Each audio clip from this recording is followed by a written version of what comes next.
Selamat petang, salam sejahtera. PRU 15 semakin panas apabila senarai-senarai calon semakin berkumandang di udara. Tidak lama lagi kita akan tahu siapa calon-calon yang akan ditandingkan, disenaraikan. Tetapi sekarang ini memang calon-calonnya sudah mula bertebaran di sana-sini. Tapi yang menariknya hari ini ialah apabila ada laporan mengatakan bahwa hanya orang Zahid sahaja ada di calon dalam UMNO. Wah, ini dari Agenda Daily mengatakan bahwa hanya orang Zahid jadi calon. Itu pertanyaannya, adakah Ismail Sabri akan berjaya memujuk Zahid Hamidi? Apa cerita ini, bosku? Selain itu, dalam satu lagi laporan ialah calon orang Zahid, nama besar dalam UMNO bakal digugurkan. Itu pertanyaan yang kita akan ulas sekejap lagi. Tapi pertama sekali yang kita nak ulas di sini, yang kita nak bacakan apa yang ditulis dalam laporan ini ialah hanya orang Zahid jadi calon, adakah Ismail Sabri berjaya pujuk? Kalau ini benar, kalau benarlah hanya orang-orang Zahid yang akan jadi calon, makna kata aku boleh simpulkan mungkin ada harapan Zahid Hamidi menjadi Perdana Menteri Malaysia. Hal ini kerana apa yang aku boleh kata, semua orang yang akan menyokong menjadi Perdana Menteri nanti, yang akan mungkin menandatangani akuan bersumpah kalau ditakdirkan Barisan Nasional yang akan menjadi pemerintah yang menang dalam PRU 15, pastilah orang-orang Zahid Hamidi. Itu mungkin strategi yang difikirkan oleh Zahid Hamidi.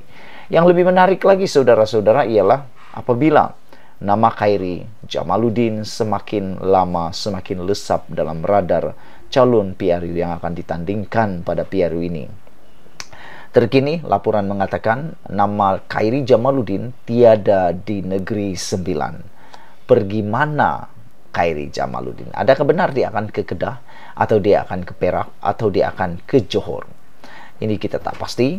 Tapi yang pastinya, kalau UMNO tidak mencalonkan Khairi Jamaluddin, ini satu pembaziran, ini satu kerugian yang besar kepada UMNO dan Barisan Nasional. Kerana aku fikir Khairi Jamaluddin merupakan aset penting terbesar untuk UMNO dan Barisan Nasional bagi masa jangka 5 tahun lagi. Kerana aku fikir pada waktu itu Khairi Jamaluddin pasti akan menjadi Perdana Menteri. Tetapi mungkinkah kerana kebolehan atau kerana masa depan Khairi Jamaluddin yang begitu besar, dia pula dicantas supaya tidak menjadi Perdana Menteri dan tidak menghalang keinginan yang lain menjadi Perdana Menteri?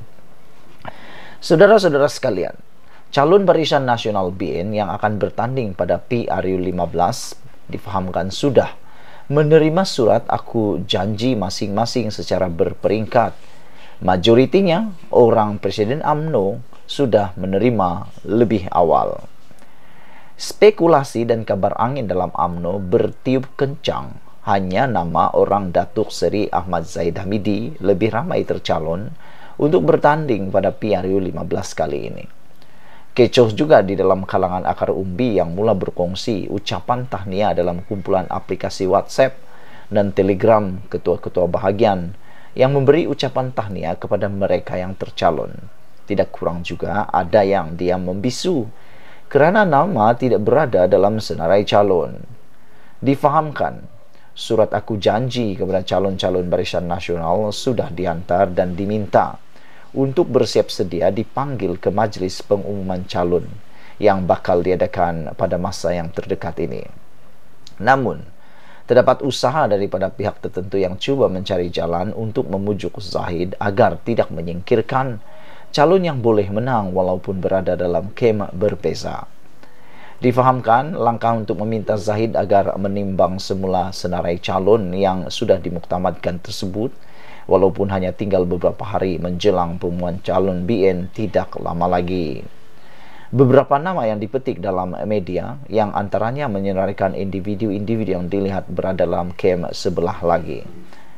Menurut sumber, langkah menggugurkan calon daripada kem berbeza walaupun mempunyai peluang untuk menang hanya akan mengakibatkan BN menerima kesan buruk pada PRU 15 nanti. Ya, kata sumber, surat aku janji sudah keluar secara berperingkat. Ada yang sudah dapat 2 hari lalu. Namun, berdasarkan calon yang menandatangani, majoritinya di kalangan mereka yang dilihat mesra dan menyokong presiden, kata sumber tersebut. Senarai calon yang dimuktamadkan tersebut mengejutkan banyak pihak, tidak terkecuali naib presidennya Datuk Seri Ismail Sabri Yaakob, yang juga pening melihat senarai calon tersebut. Usaha terakhir yang boleh dilakukan bagi mengelak daripada BN terus berpecah adalah dengan meletak semula nama calon yang boleh menang, bukan calon yang dilihat cenderung dengan kumpulan tertentu dalam UMNO.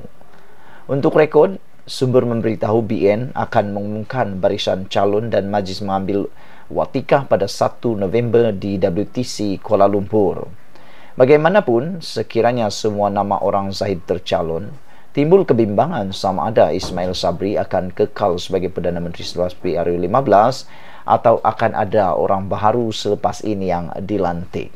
Persoalan aku, pertama, adakah dengan pendedahan daripada sumber ini akan menyebabkan seperti dalam daripada ulasan ini, adakah Ismail Sabri Yaakob akan benar-benar jadi Perdana Menteri? Kerana mau jadi Perdana Menteri perlu sokongan daripada orang-orang UMNO atau Barisan Nasional sendiri. Jadi kalau itu bukan calon yang mesra